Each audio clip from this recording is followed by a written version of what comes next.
Okay, let's see. Perfect. Hi, everybody. Just waiting for a few more people to join us, and we'll get started. Unfortunately, yay, thanks, Yashoda. All right.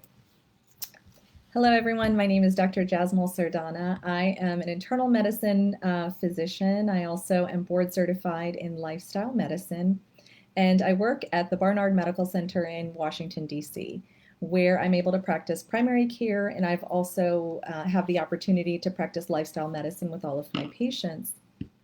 Now, one important aspect of lifestyle medicine, which I think all of us know, is behavior change. Within each pillar of lifestyle medicine, I speak to my patients or address each of those pillars with each of my patients. And as we go through the interview process and during the appointment, I make it a point to make sure that I'm using the motivational interviewing skills, which we will talk about today, to help them along with their behavior change. So to get started, here, I'm going to give you an example. So say, for example, this is your afternoon patient, right after lunch at 1 o'clock, you have Mr. S come in to see you. And Mr. S is kind of huffing and puffing and walks into the room, is kind of charging into the room. And you can't help but notice that he has a fast food bag in his hand. He goes, "You know what? Hey, doc, I'm really sorry about this, but I was running late and I had to stop over at the fast food joint so that I could get my lunch." And and you realize that he's actually here at his visit to talk about his high blood pressure, to talk about his high cholesterol. And so you don't say it out loud, but you certainly think to yourself that this might be a really good opportunity to talk to Mr. S about nutrition. So I'm going to have you stop and kind of think about, what would you say to Mr. S? Maybe you've heard yourself say this, and maybe you've heard others say this as well. Here's a couple things. Why are you eating fast food again? Don't you know how terrible it is for you? Or, you know that you have to eat better because you could end up getting a heart attack. Or maybe you've heard this. You know what? I really need your numbers to get better. So we gotta work on this. So the problem with some of those sentences and statements that maybe you've heard yourself say or you've heard others say is that the focus has nothing to do with the patient. There's a lot of shaming, and there is doing this for the practitioner, and that's not why patients are here to see you. So in order for real behavior change and sustainable behavior change, specifically within nutrition, to work, we need the patient to be engaged and involved. So one important thing I do want to say is that as lifestyle medicine physicians, you don't have to be the end-all be-all person for nutrition change. You should know that there are registered dietitians who are able to do medical nutrition therapy. And I certainly have to plug the wonderful plant-based registered dietitians at Barnard Medical Center that you could refer your patients to, or any of the wonderful registered dietitians that you may already have within your network. I think our goal as lifestyle medicine physicians is to start that conversation. And whether or not you're referring to a dietitian, at least you've given them the basics. And if you refer them and they go see a dietitian, that's wonderful. So they can continue that conversation. But that first conversation should start with us. The big deal is that we're seeing more and more of these chronic medical conditions right here in our primary care office. And those same conditions are the number 1, 2, 3, 4. They're on the top killer list of causes of death in the United States. So where does diet and nutrition kind of fit into all of this? I mean, we certainly know that cholesterol, saturated fat, plays a large role in the development of heart disease. We know that sodium plays a large role in hypertension and other diseases. We know that red meat and processed meat has a large role to play in the development of cancer. And so nutrition is a huge piece when it comes to managing chronic disease. So even though we know that it's really important for us to talk to our patients about nutrition, a lot of us aren't. Certainly as lifestyle medicine physicians, I'm sure all of you want to and are attempting to. But there are certain barriers that even we as lifestyle medicine physicians might find challenging. So some of those barriers are time constraints. okay, I'm trying to do all these other things. How in the world am I going to talk to my patients about nutrition? Number two is you're not really sure if it's going to be effective. Number three, I didn't learn this, right? So we weren't taught this in medical, or if we were taught this in medical school, it was, just a few hours here or there. Um, we don't have a financial incentive to have these conversations, although someone maybe who has a bit more expertise within the billing department would be able to give you more advice. But I know within our clinic, when I talk to my patients about lifestyle changes, when I talk to them about nutrition, that just billing under their chronic disease codes does get reimbursed. And then finally, there's no systematic really approach to talking to our patients about nutrition. So number one, that first question or the first barrier that we talked about is time. And I think as lifestyle medicine physicians, what we need to understand is that we have a really special role with our patients. We have to leverage the relationship that we have with our patients, and we have to also understand and take the pressure off of ourselves a little bit, that we don't need to have all of the conversations and have everything figured out in one visit, right? We can certainly see our patients over several visits and continue the conversation. So while time might feel like it is working against you, if we consider, understand that this conversation can be broken down into manageable chunks, it takes the pressure off of the provider, and it also allows the patient to keep from feeling overwhelmed. So effectiveness of counseling.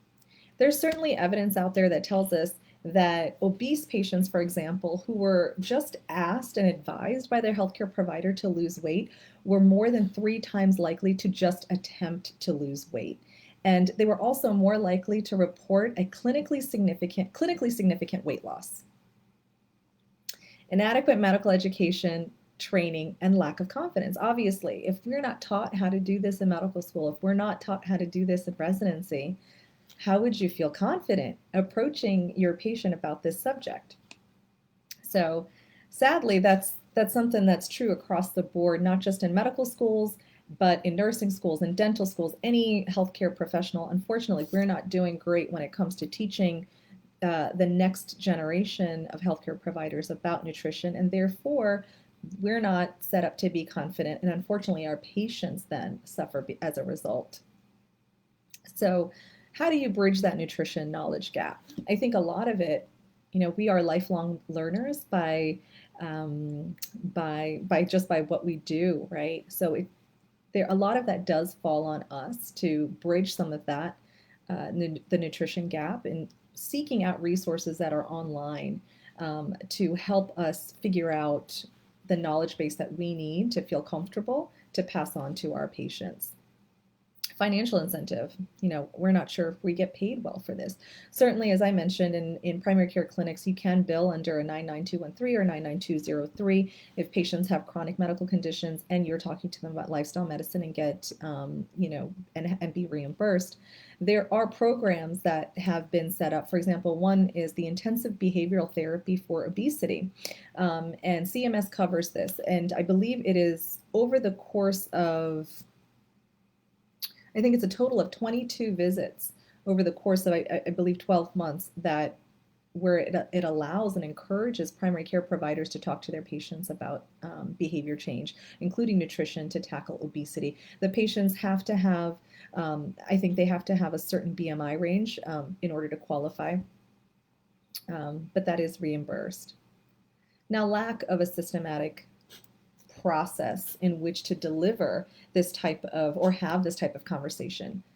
So I'm just going to step back really quickly because that's going to be the bulk of what I talk about today. As far as my training in motivational interviewing or behavior change is concerned, a lot of it was, self-directed learning that I did. I've had motivational interviewing workshops. I've participated in motivational interviewing workshops at several conferences. I've also sought out both and further advanced motivational interviewing training through a third-party organization as well. And for those of you who have trained to be health coaches, you're, ahead of the curve. So that's going to be my next step at some point.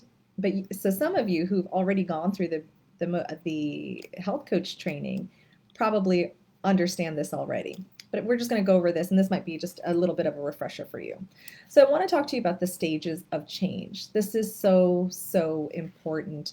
You know, as individuals, when it comes to behavior change, even you, myself, we're all at a different stage when it comes to talking about a particular behavior change. And depending on what that behavior change is, depending on who the person is, each of us are going to be at a different stage, and that's going to be really important. So the stages of change, the trans-theoretical model of behavior change, involves moving through 5 stages of change until you ultimately achieve the wanted behavior change. So the stages are pre-contemplation, and those of you who are studying for your lifestyle medicine boards, this will be a good review for you and for those who've already taken it. So the 5 stages of change are pre-contemplation, contemplation, preparation, action, and maintenance. Absolutely. So pre-contemplation is the stage of change where the patients don't really think that it's a problem. In the case of Mr. S that I talked about earlier, maybe he's like, yeah, I don't get it. I don't understand why you're, getting on me about my fast food. I don't see how that relates to my high blood pressure and high cholesterol. So he would be in the pre-contemplation phase where he's just not aware of the problem. Contemplation phase is, okay, I get it. Yeah, this is probably not a good idea. He kind of understands that there is a correlation, but has not yet gotten to the point where he's prepared to do anything about it. So it's just awareness that there is an issue. Preparation is when the person actually intends to take action. They start thinking about, okay, you know what, instead of the fast food restaurant that I stopped at, across the street there is this salad place that I could go to that I've gone to before and I really like. So they're preparing, they're thinking about how they could change. The action stage is when they're actively making changes. So instead of showing up to your office with a bag of fast food, they may have stopped at the salad bar and was able to pick up a salad instead. So that tells us they're in the process of taking action for their behavior change. Maintenance phase is when they're working to sustain that behavior change, and they've been doing it for a good 6 months. So that's when they're in the maintenance phase.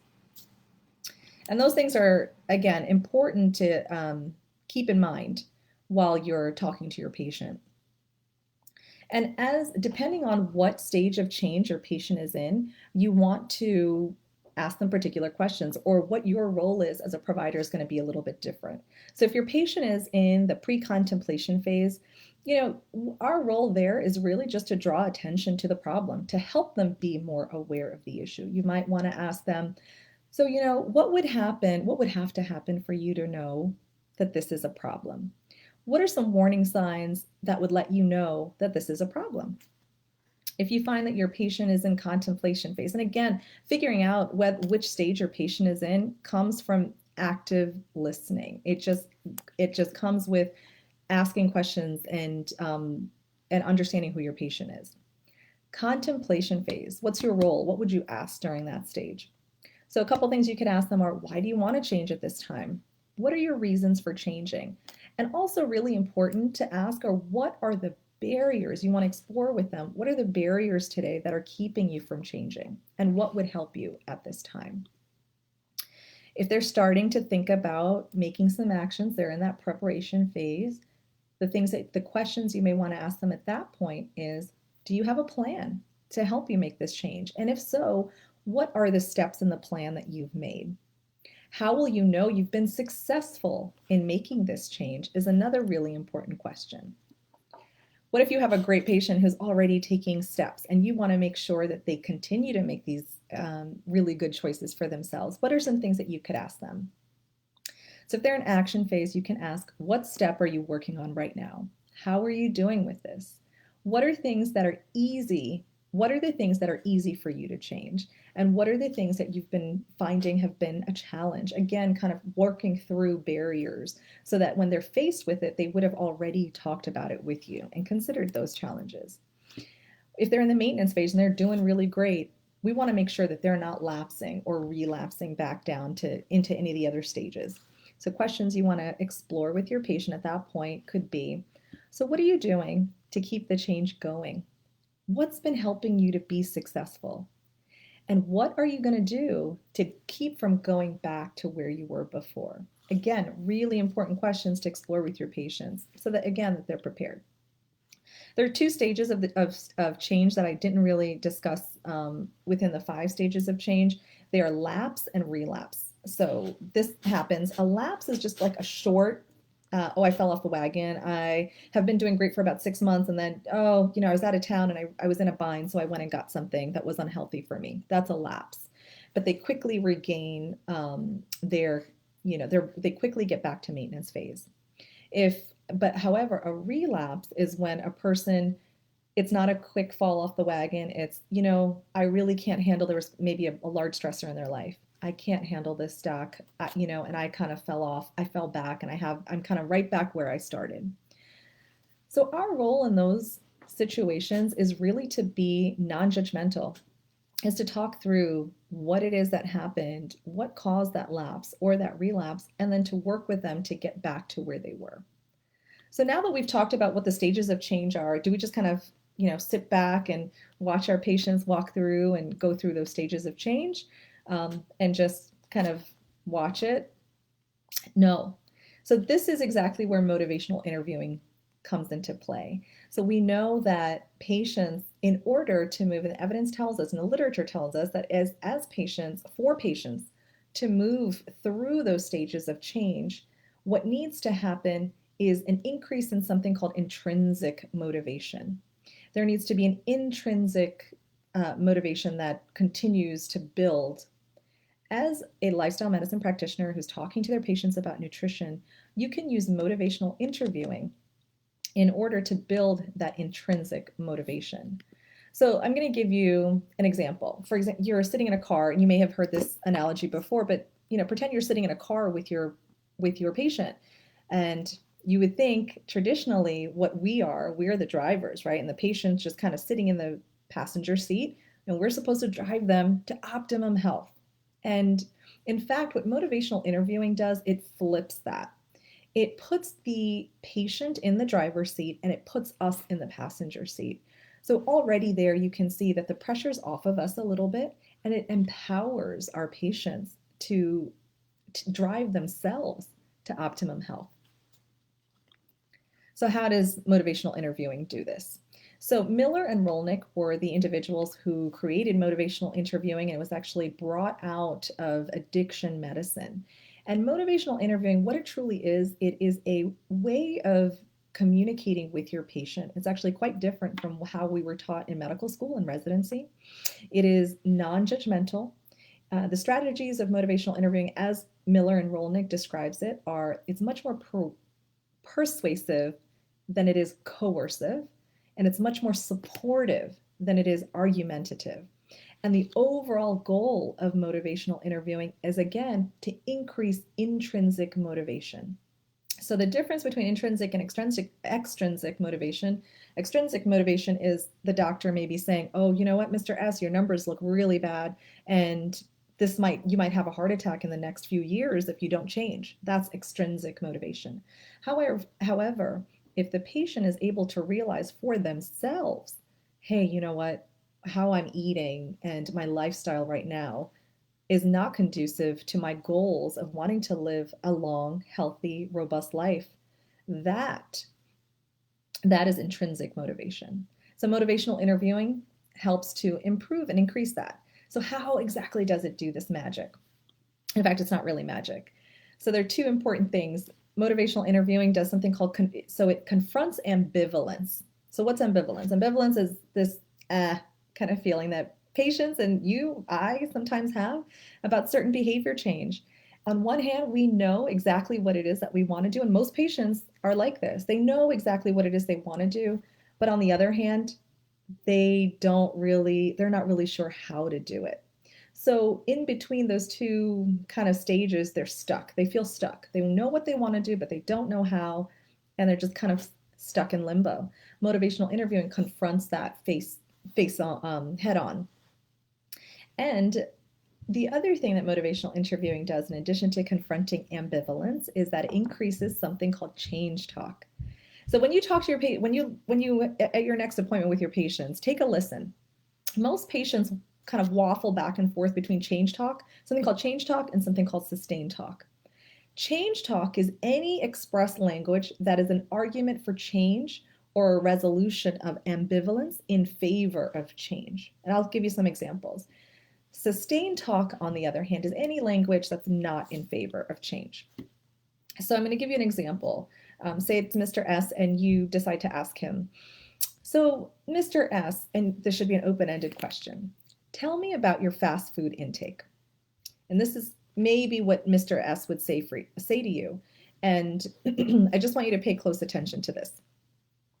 Well, I probably eat more fast food than I should. I just don't have the time to go grocery shopping and plan out every meal. I mean, I know it's not healthy for me or my family, but it's just so convenient. I really want to eat better because I know that I have to lose about 20 pounds.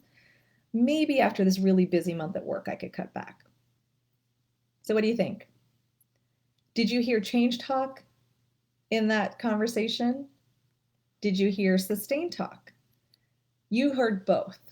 So these are the examples of the change talk sentences. So the patient goes back and forth, and our role as the lifestyle medicine physician, as someone who's attuned, using and utilizing motivational interviewing, is to be able to pick out the change talk sentences and weed away the sustained talk sentences. So I'm going to give you the example again of change talk that was embedded within that. I probably eat more fast food than I should. I know it's not healthy for me or my family. I want to eat better. I want to lose about 20 pounds. Maybe after this busy month at work, I could cut back. Those are the examples of change talk in the paragraph, in the conversation that the patient shared. The sustained talk that was in it was, I just don't have time to go grocery shopping. I don't have time to plan out every meal. And it's just so convenient. So just in that, we're able to see that the patient's constantly waffling and vacillating between change talk and sustained talk. So this is what's constantly happening in our patients' minds. And you can certainly understand how they might be stuck and troubled to try to make that change. So what do we do? What do we do? We recognize, right, that there's sustained talk and there's change talk, but how do we increase or improve or encourage change talk? Again, with the goal of using motivational interviewing to increase that, with the goal of helping our patients move across the stages of change. So there's a couple mnemonics that you can think of. So one is darn. There's also a variation called darn cat because anyway, we won't get into the details of that, but just for today, I'll tell you about darn. So you want to elicit change talk in the questions, in the line of communication that you're having with your patient as you're talking to them. You want to ask them about, so darn stands for D is for desire. So you want to ask them, how would you like for your diet to change? Ability. What about your diet do you think you would be able to change? A is for ability. R is for reason. You want to explore what their reasons are for change. And N is for needs. So what would you need for this change to happen? So as you're talking to your patient, you're using these mnemonics to think about and ask them about their desire, their ability, their reason, and their need to change. As you do this, what it's doing is encouraging your patient to talk about their desire, their ability, their reason, and those needs. And what comes out of that are change talk sentences. And as a patient says those sentences out loud, it's feedback for them, and it builds that intrinsic motivation. The other thing that we can do is, that was darn is the mnemonic that we want to use to elicit change talk, but say, hey, you're noticing your patient is providing change talk in your conversation with them. How do you support it when you hear change, when your patient tell you change talk sentences? So you want to support that by asking them to talk about it more. The mnemonic for supporting change talk is OARS, OARS. O is for asking open-ended questions. So you want to say things like, now tell me more about affirmation. You recognize and you respect that what they're saying about the change. I can respect that you want to lose 20 pounds. Reflection is another really powerful tool that you can do to support change talk. So reflection can either be simple or it can be complex. Simple reflection, or a simple reflective statement, is simply just saying back to the patient exactly what they said to you. I hear that you want to lose 20 pounds. Now, complex reflection, it really depends on who the patient is and what your relationship is with that person. But a complex reflective statement just supposes that you have a deeper understanding of what they're trying to say. So, for example, while Mr. S may have said, I know it's not healthy for me or my family, what you could say back as a complex reflective statement could be something like, it sounds like you're proud. It sounds like you want to be a good example for your family. So that's not exactly what he said, but you can glean from that statement that that's probably true. And saying that again is really powerful to improve and increase change talk and support change talk. And finally, S is for summary. Just summarizing and paraphrasing what the patient says is also another powerful thing to do. And the trick to this with motivational interviewing is, as you're listening with active ears, non-judgmental, good body language. We didn't talk about this earlier, but you want to face your patient. You want to make sure that you're leaning into them and they understand and they see that you really do care about them and you want to hear what they have to say. So as you're actively listening, you're listening for change talk.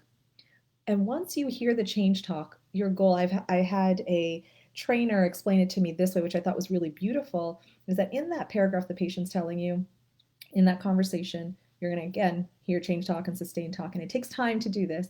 And practice, you pull out all the change talk sentences. Okay, you're going to pull them all back, and then you're going to present that back to the patient like a bouquet. So the summarization that you're doing is really just summarizing their change talk. You're not adding anything in extra. It's all the patient's words.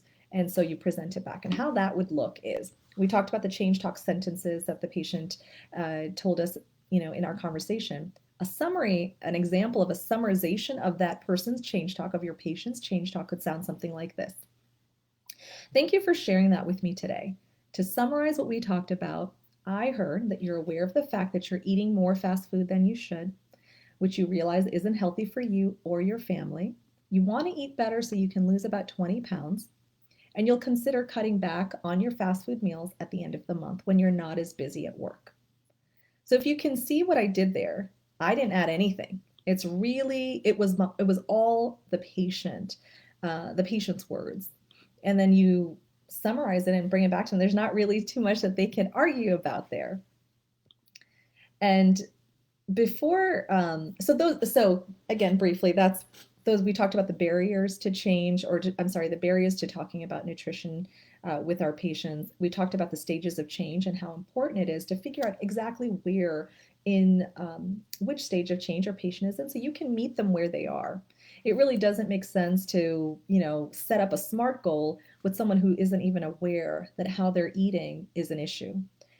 Again, we also went over what the provider's role is depending on which stage of change your patient is in.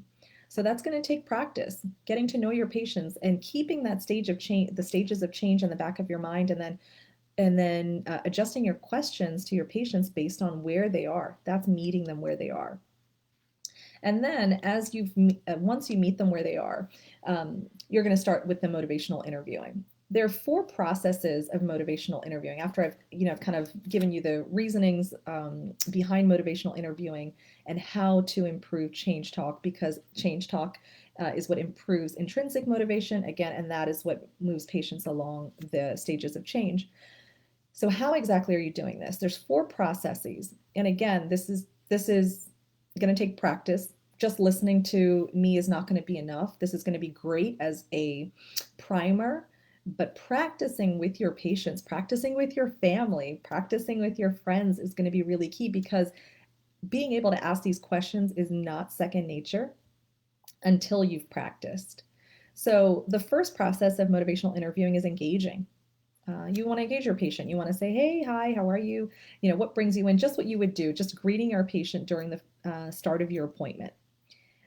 Next is focusing. After you've kind of gotten, you've done a little bit of an icebreaker, you've introduced yourselves. And you probably already do this where you're asking your patient, so how can I help you today? So the next step is focus. So you've engaged and now there's focus. After during the focus session, this is where you do something called agenda mapping. And again, motivational interviewing is a very collaborative way of speaking with your patient. You're not telling your patient this is what's going to happen and this is what I'm going to do to you or for you, and this is my plan that you're going to follow to achieve this. It's very collaborative. So during that focus, step or process, that second process of motivational interviewing, you want to ask your patient, what is it that you'd like to discuss? Specifically with lifestyle medicine, there's 6 pillars, right? You can choose nutrition, physical activity, stress reduction, sleep, whatever it is, tobacco, alcohol cessation, sleep.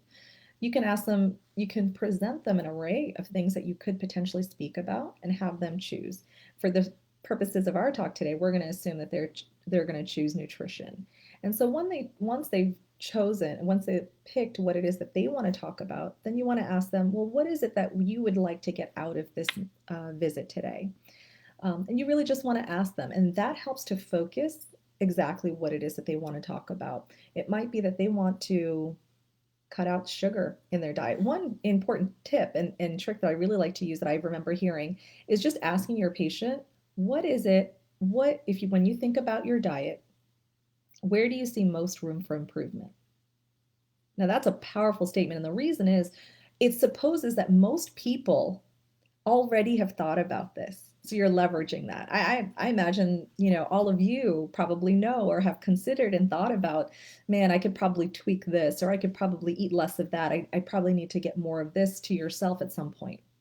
So just simply asking during that the process of focusing and agenda mapping. So what is it within your diet? Where do you see most room for improvement? Most people already have an answer to that. And then you go from there. So engaging and focusing, and I wanted to just pick out here. And then the next step is evoking. So as we talked about the darn and ors, those are ways that you're going to evoke change talk from your patient.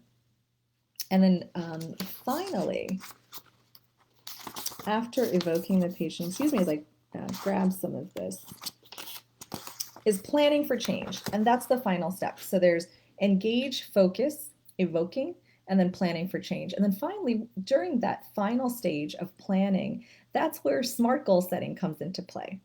And I know that all of you are familiar with SMART goals. So you've invited them into the conversation, you have really good body language, you've asked them what it is that they'd like to talk about, you've helped focus and narrow the conversation, and you've also set the agenda for that visit, so you know that you're not going to be talking about several different things at once. You focus them. After you focus them, you can ask them the questions that we talked about, ors and darn, to support and encourage change talk. You can just simply start off with that first question of, as I mentioned, where do you see most room for improvement? Tell me more about it. Allow your patient to speak and sit back and listen. There's a lot that they're going to tell you. As they speak, you're going to hear those change talk sentences, and then you're going to pick it out and summarize it and give it to them. After that summarization, you're going to move into planning. So what would you like to do with this information that we talked about? And you want to ask them permission. Do you think it would be a good idea for us? Would you like to set a goal today at the end of our visit? Something that you could do to work towards some of the change that you had discussed. Most patients have never had a practitioner ask them this, and most people are so encouraged, are excited to do that. So that's your chance to say, okay, well, let's start with what it is that you'd like to change. For Mr. S, for example, maybe he wants to say, I want to eat less fast food.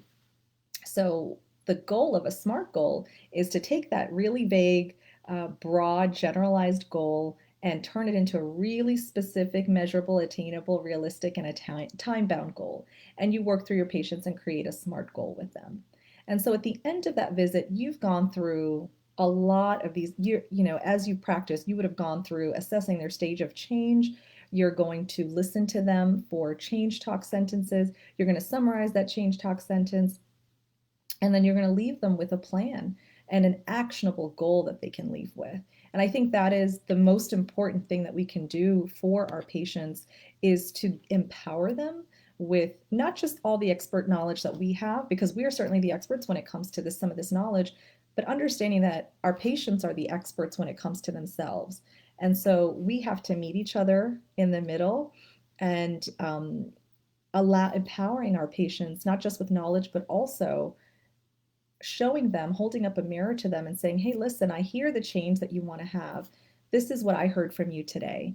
And then letting them leave or allowing them to leave your appointment with an actionable goal is completely empowering. And now that's something that you can follow up with, right? You can say, you know what, I'm going to check in with you. Send me a message on the portal in about a week, or set up a telehealth visit with me in about a week and I'll check in with you. And then from there, you can move on to the next and the next and the next. So this is something I know that's been certainly powerful in my own practice in with the patients that I've talked to and had appointments with, and it's also been really powerful for me as a practitioner to practice this way, to utilize motivational interviewing with my patients. It does not take longer than a usual visit. I know that's been a concern too. Once you've have a few of these questions in place and you have an idea of the process in your head, it'll become second nature and it gets easier and easier, and your patients are all the better for it. So I hope you guys, before we leave, I did want to kind of just show you a couple of the books that I've used. So many of you may already have this book, but this is the Lifestyle Medicine book by Egger, and there's a wonderful motivational interviewing chapter in here. Here we go. So everything you wanted to know about motivational interviewing. This is a great book. Another book that I've used is Motivational Interviewing in Healthcare. I haven't read this cover to cover, but I've certainly used this as a wonderful resource. I'll hold that up. This is a new one that I got, which I personally wanted to improve my motivational interviewing skills. Training is wonderful, but if I'm not able to be in front of a patient, this was a great book here, Building Motivational Interviewing Skills by David Rosengren. Yes. And then finally, this is an excellent book here, Specific to Nutrition and Fitness, Motivational Interviewing in Nutrition and Fitness. I think this has been really, really excellent as well. There are wonderful online trainings that you can do. Let me just find here.